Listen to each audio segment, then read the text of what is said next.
नमस्कार प्रिय दर्शकों, स्वागत है आपका ध्रुवम पथ में। आज हम बहुत ही उपयोगी वीडियो लेकर आए हैं शिव श्रृंगार। भगवान शिव जी का जो श्रृंगार है, जो भगवान शिव जी धारण करते हैं, इन सभी वस्तुओं का, ये सब दिव्य वस्तुएं हैं, अलौकिक वस्तुएं हैं, इनका एक आध्यात्मिक महत्व भी है। बहुत से लोग परिचित हैं, जो भाई नहीं जानते। मैं बताना चाहूँगा। हम बात करेंगे सर्वप्रथम भगवान के शिव का जो ये पंचानन रूप है। भस्म यानी पृथ्वी, गंगा यानी जल, त्रिनेत्र यानी तेज तत्व, सर्प यानी वायु, डमरू यानी आकाश। कैलाशपति भगवान को कहते हैं। शिव जी के अनेकों नामों से एक नाम यह कैलाशपति भी है, और कैलाश पर्वत की चोटियां ही उनका डेरा है।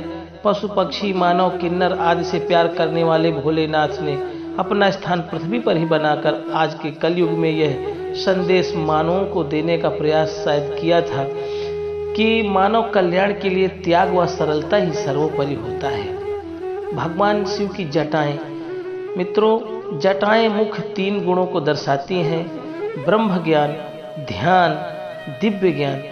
तीनों ही गुण मानव को भव सागर से मोक्ष प्राप्ति का मार्ग बताते हैं। गंगा, भगवान की जटाओं में गंगा का वास है। भगवान ने गंगा को अपनी जटाओं में वास देकर उसके जल को पावन पवित्रता से परिपूर्ण करके भोलेनाथ ने गंगा को धरती पर मनुष्यों की मुक्ति के लिए ही भेजा था। वर्तमान में गंगा जल पूरे विश्व में पवित्रता के लिए श्रद्धा स्वरूप पूजा जाता है। आज तक संसार को पापों से मुक्ति के लिए गंगा जल शिव शक्ति के आशीर्वाद के रूप में हमारी रक्षा किए हुए है, तथा गंगा जल ही प्रतीक है पवित्रता का, पावनता का, शुद्धता का, निर्मलता का। राख, भभूत, भस्म, भगवान शिव जीवन की सच्चाई। भस्म ये सच्चाई है जीवन की, इसलिए शायद भोलेनाथ का आवरण भस्म से लिपटा होता है, और यह संसार के लिए भी सूचक है। मानव को सत्यता से वाकिफ होना कराने के लिए, सत्यता से परिचय कराने के लिए भगवान ने मानव को अपनी गति को मोक्ष की राह पर नहीं डाल पाता, शायद काल चक्र के माया के जाल के कारण। इसीलिए तो यह अति आवश्यक है कि अपने आप को भोलेनाथ की शरण में डालकर मुक्ति के लिए निश्चित हो जाना चाहिए। भोलेनाथ सर्प गले में धारण कर रखे। भगवान भोलेनाथ ने सर्प को गले में धारण करके संसार के प्राणियों को शायद ये संदेश देने का प्रयास किया है कि संगति से भयानक विषधारी सर्प को भी भोले स्वभाव में परिवर्तित किया जा सकता है। तो मानव अपने आपसी झगड़ों को भूलकर भाईचारे का आचरण क्यों नहीं अपना सकता? और यही कारण है कि शिव के गले में सर्प का लिपटा होना यह सूचक है सर्प विनाशकारी होने के साथ प्रेम का प्रतीक भी है। त्रिशूल, शिव का त्रिशूल धारण करने के कारण शिव को त्रिताप हारक भी कहते हैं, जो सूचक है अधर्म के खिलाफ न्याय का। डमरू प्रतीक है ध्यानाकर्षण का। डमरू को शिव के रूप में आकाश की संज्ञा भी दी गई है।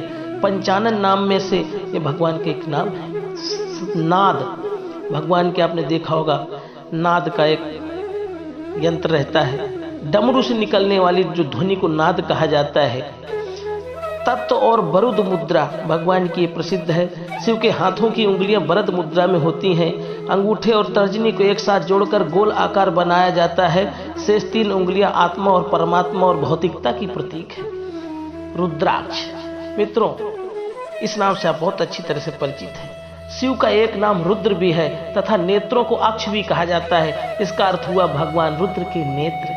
इसकी उत्पत्ति भगवान शिव की आंखों से होने के कारण रुद्राक्ष कहलाता है। इसका अर्थ है रुद्र यानी बलशाली, शक्तिशाली, व अक्ष कहते हैं आंखें को।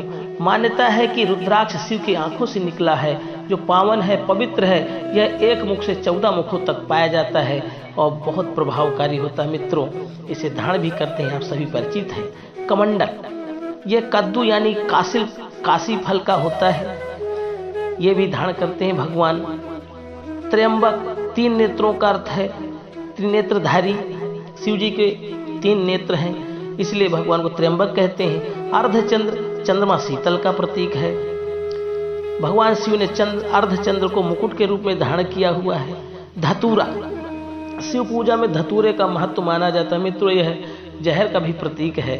भगवान कहते हैं बुराइयों को भी धारण करना चाहिए, परंतु हृदय में नहीं उतारना चाहिए, कंठ में ही धारण करना चाहिए। समाज में बुराइयां तो मिलेंगी, परंतु अगर इनको हृदय से लगा लोगे, दिल से लगा लोगे तो जी नहीं सकते और पी भी नहीं, वमन भी नहीं कर सकते। किसी ने आपको कुछ बुरा भला कहा, आपने भी बदले में बुरा भला कहा, तो उससे भी बात बिगड़ सकती है। सुननी पड़ेगी, सुन लीजिए, परंतु हृदय में मत उतारिए, गले में ही रखिए। इसलिए भगवान का नाम नीलकंठ भी पड़ा।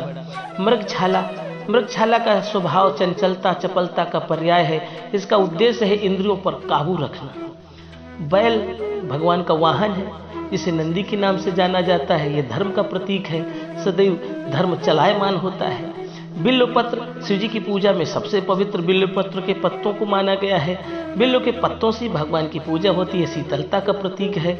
और श्मशान भगवान का निवास, जिनका धूनि रमाने का स्थान है, तथा उनके गण दरबारी साथी वहीं पर रहते हैं। मित्रों, ये जीवन की सच्चाई है, सबको वहीं जाना है। बातें तो बहुत सी हैं, वीडियो बड़ा हो जाएगा। आज के लिए इतना ही मित्रों, लाभ उठाइएगा और चैनल को सब्सक्राइब, अच्छा लगे वीडियो तो लाइक कीजिएगा और शेयर कीजिएगा, ताकि लोगों को भी इसका पुण्य मिल सके, लोग भी जानकारी हासिल कर सके। मित्रों, तब तक लिए आनंद से रहिए। हर हर महादेव।